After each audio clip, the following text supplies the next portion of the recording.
Hi, this is Claire Mercer for Smart Motorways Kills. I hope I'm going to do a semi-decent job of answering these questions, and I'll try not to keep looking at the piece of paper. So the first one was, before the accident, what was your opinion on smart motorways? Had you used them before? I probably had been on a smart motorway, but I didn't know I had. I can't even actually remember hearing the term smart motorways until after Jason was killed. So I didn't know what one was, and if I had been on one, I didn't know that I was on one. Tell me about Jason. What was he like as a person? Fun-loving, noisy, big. He was only about 5'7", but he was built like the side of a barn, so people used to call him big fella, even though 5'7" is quite short for a bloke. But you always knew he was there. The red Mohican, the tattoos, the piercings, the eclectic dress sense. My mum called them short trousers, but that's because of her age. But he always wore cut-offs most of the year. Yeah, you definitely knew he was around. He was a very fun-loving, outgoing person, but when you really got to know him, you did realise that half of that was a cover, because he was really, I don't know, private, very private. He had a lot of insecurities. He had some mental health problems. He'd had them for 20 plus years. Depression, it just... Apparently, we found out just before he died, he didn't even know that he had BPD, borderline personality disorder. But he was stoic, and he enjoyed life, and he made the best of it that he could. And he certainly didn't want to go anywhere. He wanted to be around. We planned our retirement. We were going to be the most colourful people in the retirement home, because we didn't have children, so we figured we'd have to pay for a retirement home because we had no one to look after us. And we were going to be the most irritating, colourful people in the retirement home. Tell me about that day before the accident. What were you doing? Well, it was a Friday, and Fridays we always went to Costa Coffee in the morning before work. We'd set off a bit earlier. But because of his plans for that day, and because I wasn't feeling too great and was undecided as to whether I was going to go to work, we actually went to the Rotherham Costa Coffee instead of the Sheffield one that we normally go to, which is near both our works. So we went to the Rotherham Costa Coffee, had breakfast, and the plan was for me to get the bus to work if I was going, and for Jason to get straight on the motorway and go to 2 different sites that he was in charge of looking after. We just planned it that way, just because it was easier for him to get straight on the road and get to one of the sites quickly. In the end, I didn't go to work, so I walked home rather than to the bus station. I popped into the pharmacy to get something to help me because I wasn't feeling very well. I think I remember picking up some groceries, and I walked home, which was only just through town. I got home, changed into my nightdress because my plan was to get into bed, and I started to realise that a bit more time than I thought had passed, and he hadn't messaged me, and he always messaged me, even when he was just going to work. He always messaged me. So I just dropped him a message. I didn't get a response, and I thought he was busy. I thought he was with customers, so he didn't want to be messaging the wife. I let a little more time go, and then I started to get worried. And I was using different forms to contact him, Facebook Messenger, text message, things like that. I'd seen about a crash, and in my mind I thought it was one of these very large ones that you used to get in the 90s where like 30 cars were involved, and luckily most people were just caught up in a shunt. So I did wonder if he'd been delayed by that, but even though I used to worry, it never really occurred to me at that point that he was seriously involved in it. And then I started sending more messages, and I tried to ring him. I tried to ring his works mobile. It didn't even connect. I tried to ring his personal mobile. It didn't even connect. And I sent messages and GIFs of, somebody pacing back and forward, worried, because I was saying to him, there's been a bad crash and I'm worrying, can you please contact me? And then I started to really get concerned, and I put a post on Facebook saying, has anybody seen Jason Mercer? I get a bit hazy on some of the details. I think my mum phoned me. I think that's the order in which it happened, and said, don't worry, you're always worrying, don't worry. And I said that I was going to ring 111 or 101, whichever is the police number. And I did.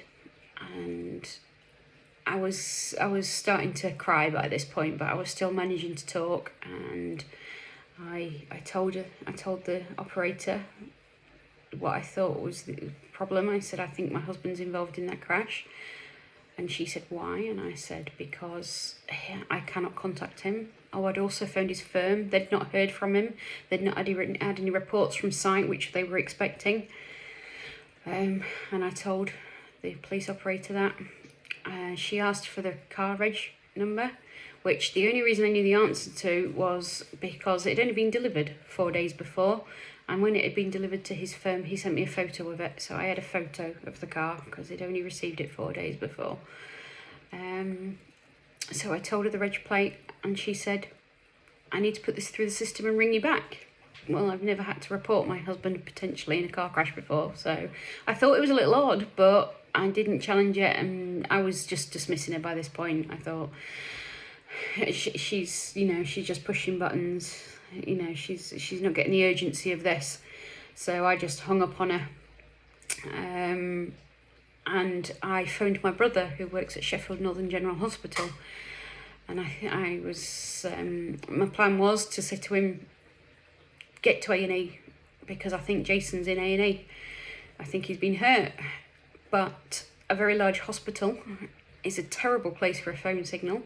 And my brother wasn't expecting me to be saying the things I was saying, and I'd completely lost it by this point, and I was shouting and crying and screaming down the phone. So I wasn't making sense. He couldn't hear me very well because of the reception.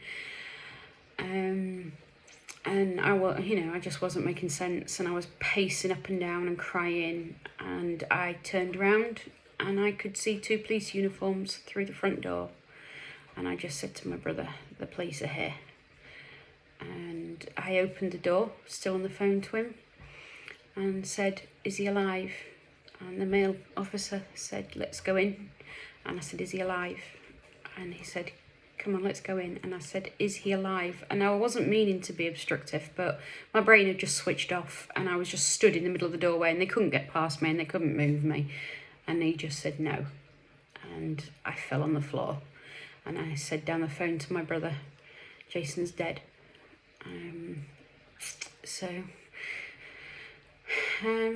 That was how I had it confirmed. What I didn't realise is his firm had started looking online. They'd seen on Facebook some pictures, and they recognised Jason's car. So basically, they probably knew before I did. And what had actually happened to cause the incident is that Jason and a young lad called Alexandru Murganiu had a minor bump on the motorway. I don't know the details of it, and I don't find them relevant. But they bumped into each other. They were near a sign that said no hard shoulder for 4 miles. So if you're on a motorway and it says no hard shoulder for 4 miles, and you think there's nowhere to stop for 4 miles, and it is your obligation to stop and swap details. And what the sign didn't say is that there's an emergency refuge area 1 mile out of sight.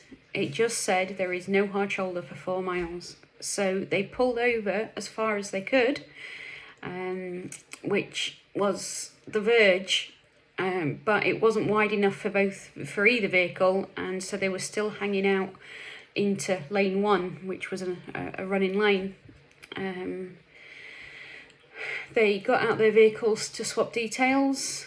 They did that, and then unfortunately a heavy goods vehicle either didn't see them or didn't react and ploughed into Alexandru's van, and the van ploughed into Alexandru and Jason, and they were killed instantly. What made you start the Twitter, Facebook, website campaign, and has it received much support?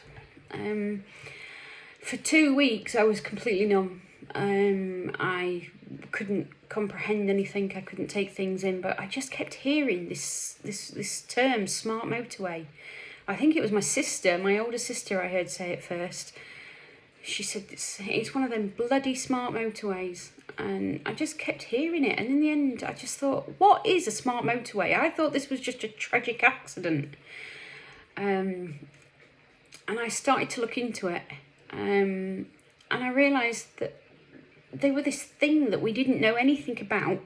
I didn't know I went past a smart motorway every single day on the way to work, and never mind that it had been a smart motorway for several years, and that smart motorways first started in about 1995 apparently, and I just couldn't believe this, and I started asking everyone I knew if they knew what a smart motorway was, because I wondered if it's because I'm not a driver that I didn't know what one was, and nobody I knew, they'd heard the term, and some of them thought they knew. They thought it was to do with the cameras and Highways England's ability to fine you for speeding or changing lane when you shouldn't or whatever. They all thought, if they knew what a smart motorway was, they all thought it was that. And I started to realise that it was this very big thing that had been sneaked in, because you can't object to what you don't know about.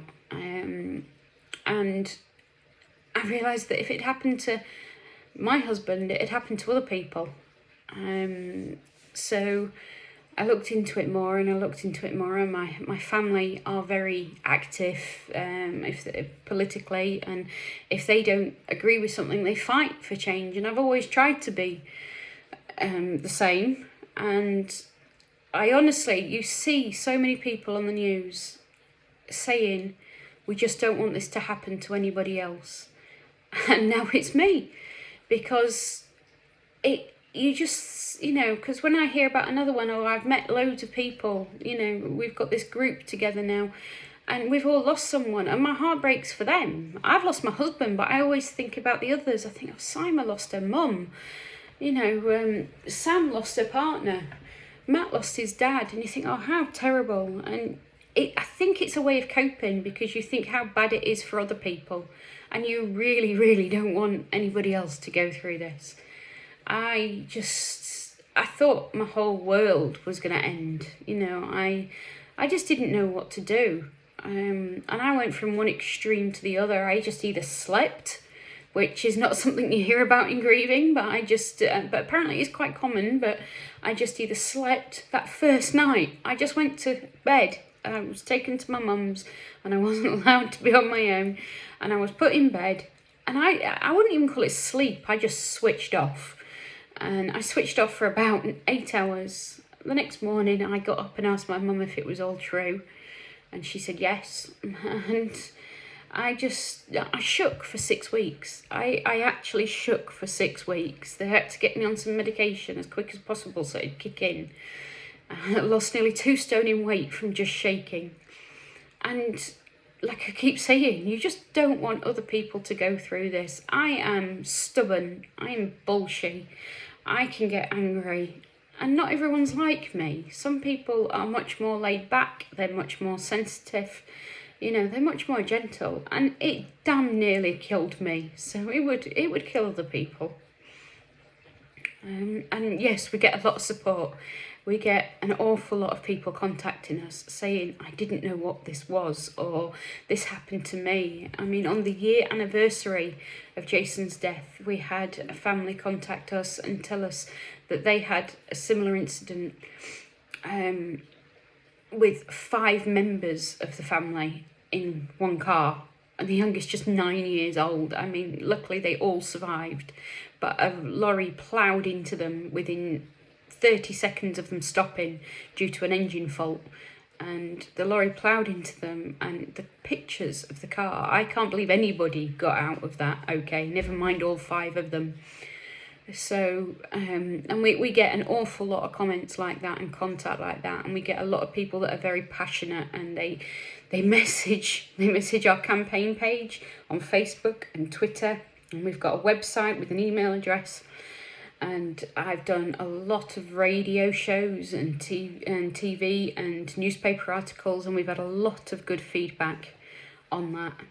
We have had some people that are vehemently in defence of them, but without exception, every single one of them, and I mean only talking a handful, have proved to work for Highways England. We've been stalked by people that work or consult for Highways England, and some of what they send is nasty. I've had to report some of it to the police. So we get a lot of support, and we get a very minor amount of people that deride our work and say that it's the drivers that kill people, not the motorways. But they've all proven to have an ulterior motive. And I really do think that we're getting the message out there, because I always knew straight from the start, I didn't know what it was called, I didn't know what a judicial review was, but I knew that you could take the government to court and get them to stop doing something. And I always knew it was going to take a long time. So the first thing I wanted to do immediately is tell people what a smart motorway was, because they look the same, people don't realise they're on one. That lane is still there, you just can't use it for what you wanted and what you thought it was there for. It's only when you have a problem that you think, oh, this is a running lane, where am I meant to stop? So the first thing we wanted to do immediately is make people aware of what's going on. The number of times I talk to people and they say, I drive on that every day, I didn't know it was a smart motorway. So yeah, that was one of our main aims. What are the arguments in favour of smart motorways, and why do you disagree with them? Well, the main aim was to increase traffic flow, which I've got a bit of an issue with anyway, because I'm not an eco-warrior, but I do accept that we need to cut down on our carbon footprint, and we're meant to be committing to that, and we're meant to be improving public transport and our our usage of everything that's not recyclable. So why are we increasing the road capacities? So that's a bit of a question for me anyway. And then there's all sorts of figures that say that it's cut down even pollution, which I don't. How can you reduce pollution while expanding the motorway? And it's reduced journey times. Well, when you look into it, I worked it out. It saves 4 minutes a journey. That's the average. It saves 4 minutes per journey. So my husband died to save people 8 minutes a day. People have said to me, well, what do you want? I said, you to take 10 minutes longer in traffic and my husband to be still alive. I think that's a pretty fair trade. And they're all presented with very skewed stats. What do they say? Is it damn lies and statistics? Because you can make stats say whatever you want. I'm on the against team, so I can find all the bad ones. They're on the for team, so they can find all the good ones. But the Parliamentary Transport Committee called Highways England's report into smart motorways disingenuous. That is a fancy word for lies. So even Parliament, and Highways England is a government-owned company, said that they were lying. They were presenting things in a skewed manner and weren't being honest and lying by omission. It's just, like I said, they're on the 4 team. They're only ever going to present the good stats. And when you really, really push, you discover that they've got KSI formulas.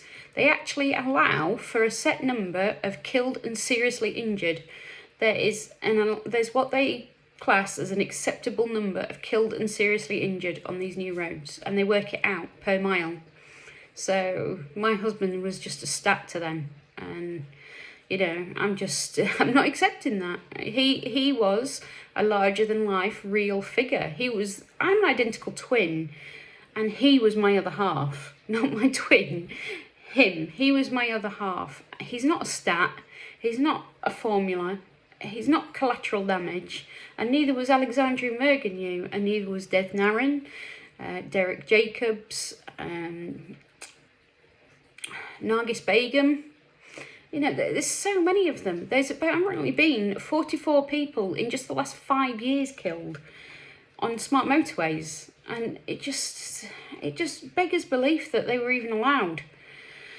And the fact that they were even opened without the technology, they're not even that smart. There's only one motorway with the actual smart technology in it. All the rest of them have got a dumbed down, cheaper version of it. And of course, the main aim that they won't admit to with smart motorways was saving money. And they didn't care at what expense. And unfortunately, 44 people have paid the price. It's been a year now since Jason's death. What has the response been by Highways England, those in power in this time? Very little.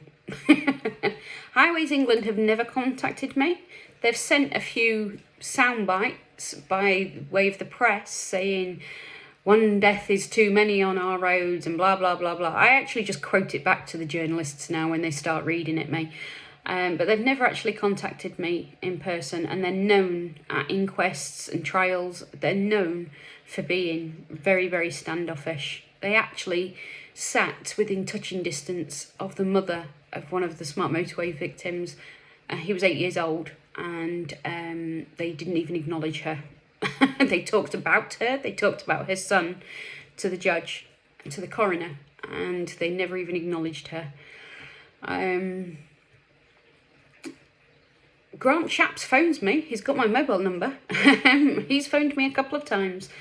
He is the Secretary of State for Transport and temporary standing Prime Minister at the moment, it would appear. But he phones me on my mobile. I think he's trying to get me on side. He wants me to say that I agree with the review of smart motorways, and I absolutely do not. It was a whitewash and it was a compromise, and none of it will save lives. Absolutely none of what they announced is a tangible step that would actually change anything. Orange paint wouldn't have saved my husband. If it's a mile out of sight, it could have been bright orange with sky blue dots and he still would not have seen it. So Grant Shapps rings me every once in a while, trying to get me on side, trying to get me to say that I okay things, because then he can use me as a card when he's announcing more compromises. And I'm afraid I don't play that game, and I've told him quite clearly. What term did he use? Something. I think he said that I not bit his head off, gave him earache or something. I wasn't particularly nice or diplomatic to him, but you know, I blame him for my husband's death, so I'm not going to be, am I? What are my hopes for the future?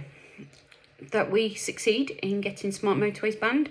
I'm still very much taking this judicial review, but obviously a pandemic has kind of delayed things. But I'm being told that we are in a very strong position. Owen Mitchells have hired experts. They've combed everything. I've sent them everything that I have. I've sent them everything interesting that we get sent. We get a lot of ex-traffic officers, a lot of experts. We get a lot of people contacting us and say, use this. And I've forwarded it all. And like I say, they've got their own very highly skilled experts and a team of people combing through the paperwork and the codes and the reports. And apparently we're ready. We're just waiting for a court date rather. I have also reported Highways England to the police for corporate manslaughter, because I want somebody, an actual person, to be responsible for Jason and Alexandria's death. So I am waiting to find out what's happening with that. Again, a pandemic's delayed things slightly, and also the fact that there is going to be a trial of the lorry driver involved, but not for death by dangerous driving, for driving without due care and attention, a much lower charge, because they can't prove that he was doing anything drastically wrong. And I personally feel that they're just making sure they... No, I better not say that. No, I better not say that, in case you use it and get in trouble. But there is going to be a trial, and so me reporting Highways England for corporate manslaughter has to wait till after that.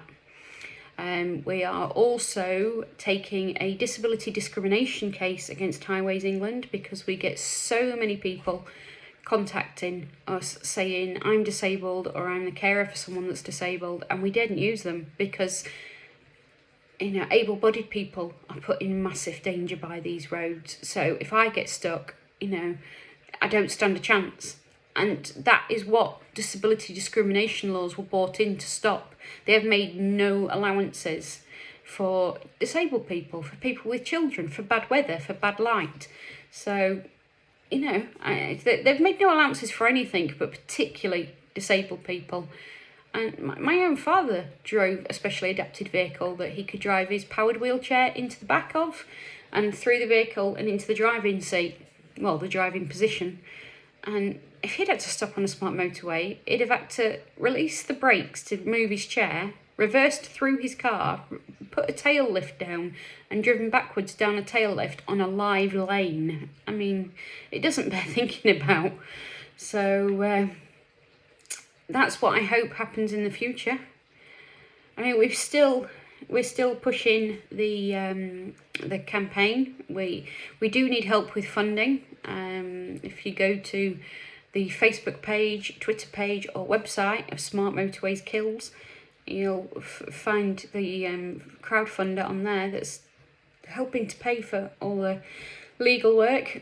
But we're still pushing ahead with it anyway. I just might have to remortgage my house. So yeah, I think that covers it. I hope you can use this. Thank you.